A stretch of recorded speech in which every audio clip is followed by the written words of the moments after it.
欢迎来到新闻频道，明星们很高兴您订阅了该频道。迪丽热巴在最好的年纪里拥有着一切，但其实她还有个更大的问题。天南地北，热巴最美。不看不知道，一看吓一跳啊！我原以为热巴的巅峰期早就已经过去了，哪怕她就算再火，还能火到哪里去呢？然而，我的脸很快就被打得啪啪作响。真的，这脸打得太快，让我猝不及防。这是3张迪丽热巴近期的微博，分别是广告、自拍、绿色的月饼。怎么说？一个广告就播放了2181万次，这是跟谁俩呢？太吓人了吧！现在都这么受欢迎了吗？一个广告在微博就播放2000多万次。我承认热巴很美，很漂亮。但这些照片里连个脸都没有露全，怎么转发和点赞就很疯了一样，几十万、上百万的点啊！最让人无语的是这个绿色的月饼，真的，这条微博绝了，转发100万加，评论100万加，点赞615万。Why？ 这月饼是有多好吃，才让网友们这么激动？其实我知道，这是因为热巴的人气很高，所以才会有这么多的评论，哪怕就只是条广告，也能有几十万甚至上百万的点赞。不得不说，迪丽热巴真的很牛叉啊！从默默无闻到当红小花，再到如今的异域女王，她的成长路有辛酸也有无奈。好在她都挺过来了。可惜，在最好的年纪的热巴明明拥有着一切，却还是不能解决自己最大的问题。下面就让我们一起走进女王的世界，看看她到底有着怎样的一段故事吧。不得不说一句，对于热巴你必须的服气。出道这么多年，她的绯闻几乎就是没有，也没听说她和谁谈恋爱了，就连狗子都拿她没有丝毫办法。而之所以她会这么老实，主要还是来源于她有一个好的家庭。1992年，迪丽热巴出生在新疆乌鲁木齐市，父亲是有名的歌唱家，母亲也从事着艺术工作。这也就意味着，如果不出意外的情况下，她的未来也会和艺术结缘。9岁那年，迪丽热巴被父亲骗着去上兴趣班，可到了那里才知道，原来这是一所艺术学院。随后，在父亲的要求下，她参加了考试，并且开始了为期6年的民族舞、芭蕾舞专业学习。2007年，从舞蹈学院毕业的迪丽热巴进入了新疆歌舞团，成为了一名真正的舞蹈演员。2009年，17岁的迪丽热巴准备迎接高考，于是她来到小编的老家东北师范大学民族学院，读了1年的预科。据说在预科期间，她还参加了民族新歌歌唱比赛，最后拿了全省3等奖。然而，这样的日子让迪丽热巴感觉到越来越没劲，对未来的人生也充满了茫然。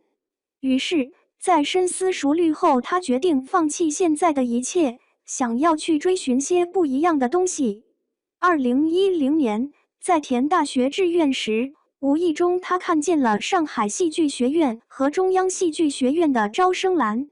紧接着，迪丽热巴没有填原本打算好的中央音乐学院，而是换成了这2个无数人追捧的梦想学府。就这样，在仓促之间，她就成为了追逐演员梦的少女，而在她的前方，是一帆风顺的道路，还是有鸟语花香的风景，谁也不知道。但命运早已经为她写好了经历，至于能走到哪一步，那就要看她自己了。不久之后，迪丽热巴顺利地考进了上海戏剧学院，就读于影视表演专业。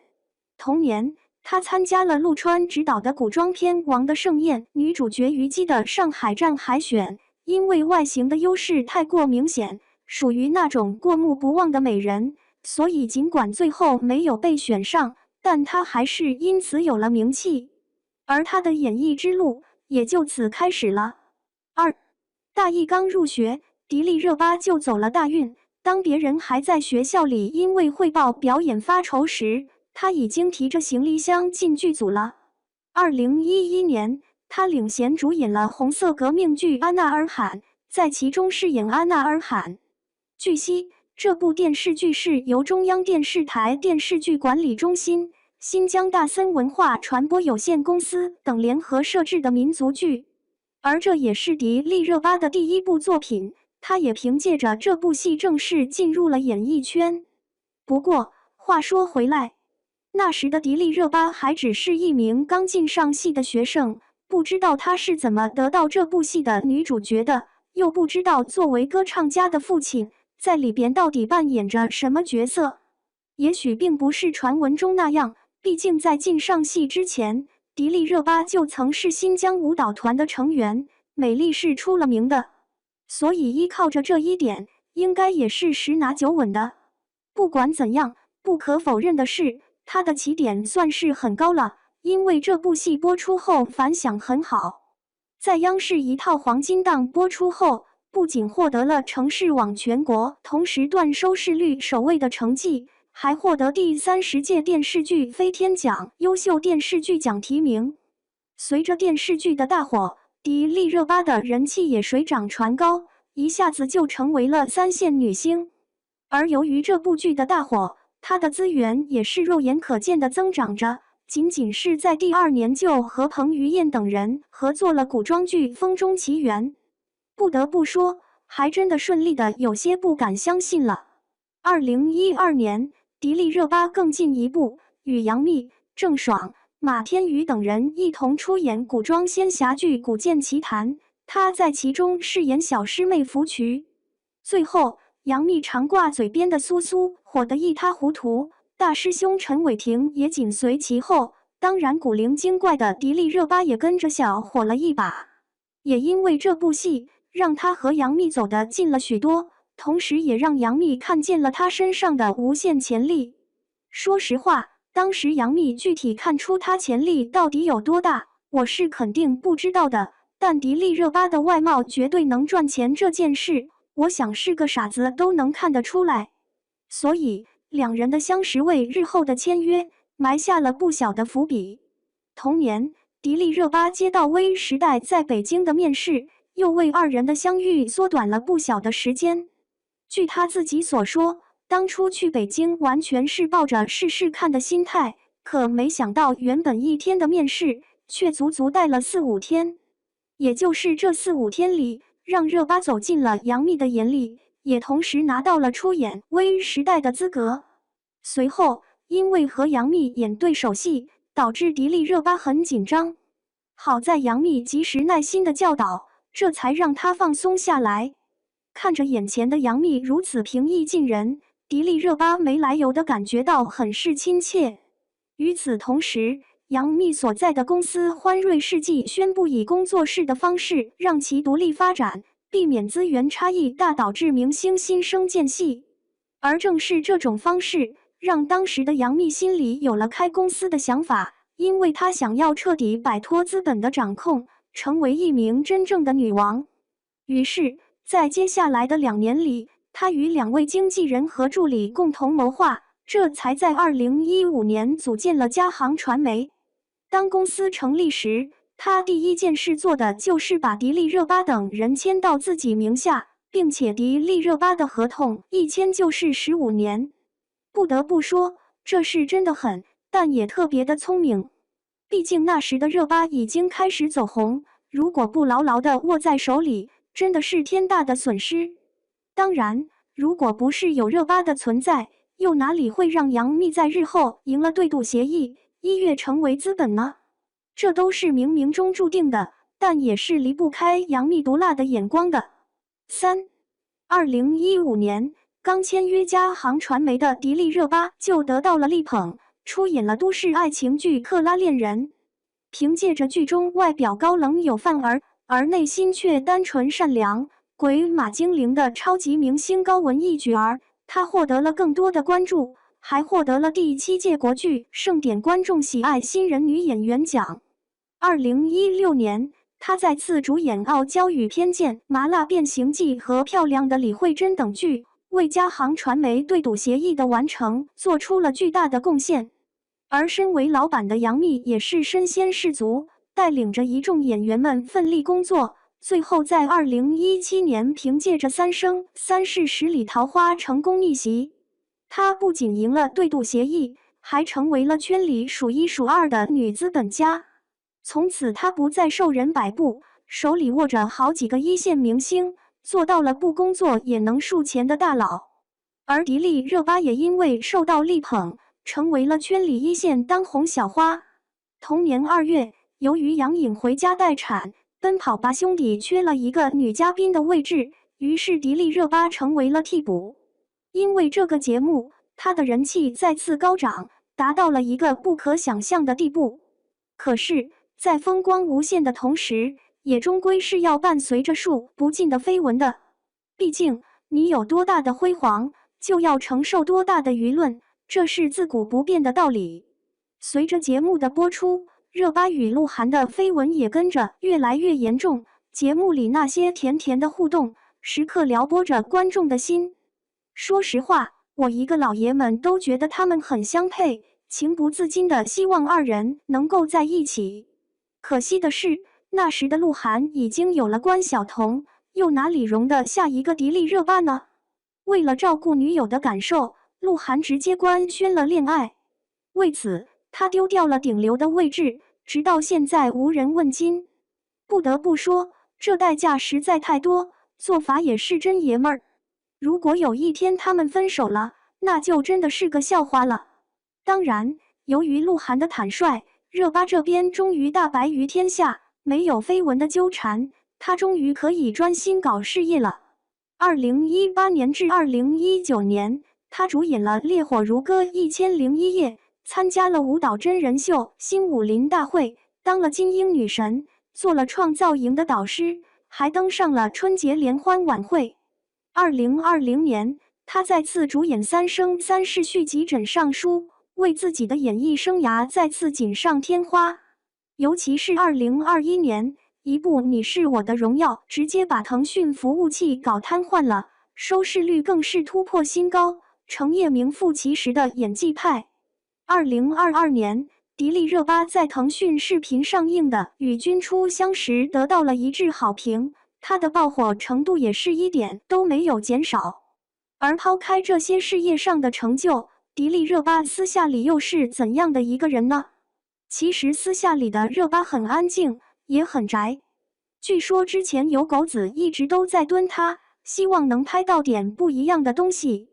毕竟这么火的女明星，如果没有点什么劲爆的料，实在是太对不起她的人气了。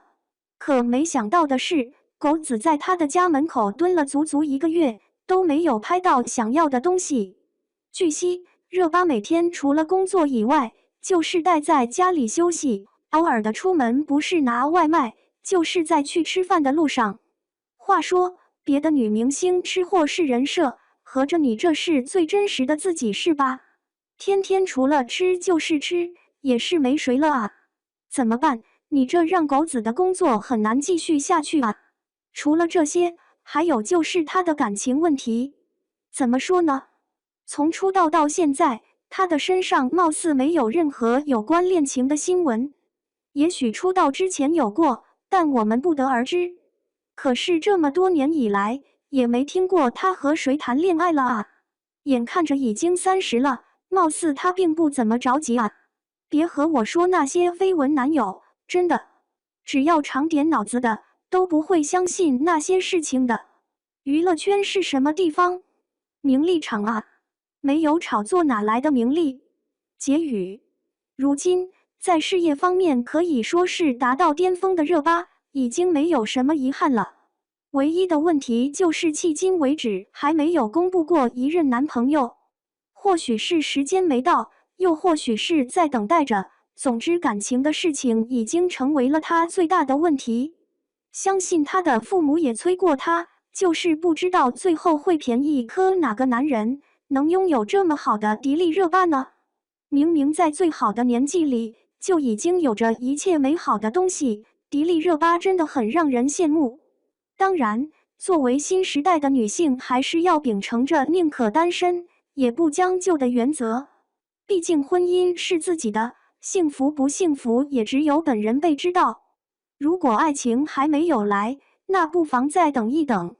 娱乐圈里等爱情的人不在少数，只不过希望热巴的真命天子能够早早到来，不要让她像那些剩女一样，都已经年过半百，还在做着爱情的梦。其实，如果可以的话，我觉得杨洋真的很不错，也很般配。对此，你有何看法？称号，4位演艺界大咖用这种方式回应。说起来，迪丽热巴才算是演艺界的中国锦鲤吧。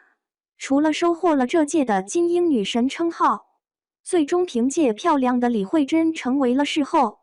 而视帝是谁呢？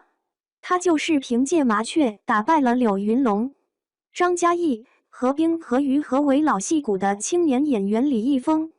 同样在这届金鹰节上，张译凭借电视剧《鸡毛飞上天》拿到了第29届中国电视金鹰奖观众喜爱的男演员奖，而他在领奖时的一番发言更是让在场所有观众和各位同行感慨万分。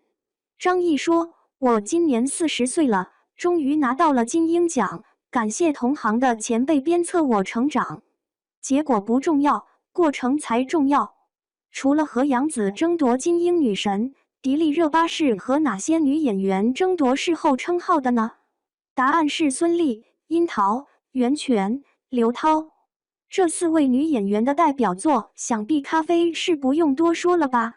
而这4位女演员的演技，更是被观众一路见证到今年，都是能让观众竖起拇指夸赞的。不过她们统统落选了。前1年胡歌拿到双杯时，称自己受之有愧；今年李易峰拿到金鹰视帝称号时，也称自己受之有愧。而被封视后的迪丽热巴说，这只是个开始。其实，要说迪丽热巴的好演技，咖啡之刃她参演的《克拉恋人》，当时表情、姿态、动作自然流畅的迪丽热巴，确实把个性浓烈的当红明星高雯演得生动形象，让女生看了都倍儿喜欢。但这次得奖的是迪丽热巴的漂亮的李慧珍，这剧剧情就跟当年的丑女无敌一样。不过当时的女主角确实是毁容般的扮丑，而迪丽热巴呢，烫个泡面卷，画些不注意都看不清的麻子就是丑了吗？连外形都不能做到极致，更别说她在剧中令人尴尬的演技了。精彩的是，整场颁奖晚会最令人尴尬的不是迪丽热巴凭借漂亮的李慧珍夺得视后，而是台下有4大被提名的戏骨级演员就跟约好了似的，根本没来。下面咖啡就为大家揭晓谜底，他们是柳云龙、张嘉译、孙俪和袁泉。大伙开动脑筋猜猜，4位大咖的缺席究竟是因为档期原因，还是其他什么原因呢？